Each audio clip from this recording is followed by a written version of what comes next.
នោះសត្វទាំងឡាយដែលអាស្រ័យនៅលើផែនដីនោះឲ្យទៅនៅឯណាព្រះមោគលានទូលតថាគត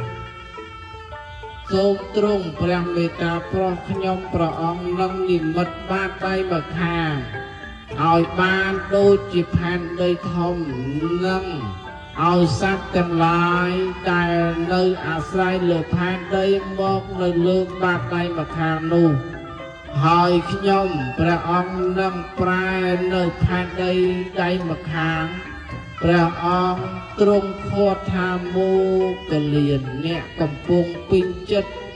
នឹងត្រឡប់ផែនដីនោះឡើយសត្វទាំងឡាយនឹងបាននៅសេចក្តី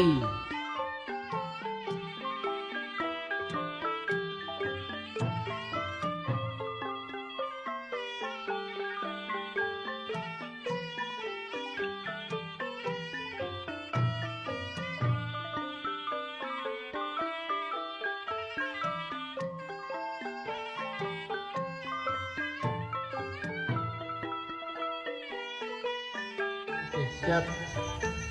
ទុនសំគួរដល់កម្មជាចិត្តនឹងផឹងមិនញាប់ញ័រយ៉ា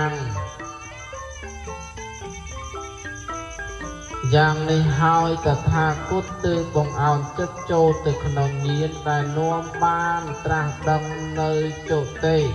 នឹងអានហើយនៅសូមមិញតថាគតពិចារណាមើលនៅសត្វទាំងឡាយដែលជាយត់នឹងចាប់បដិសន្ធិទៀត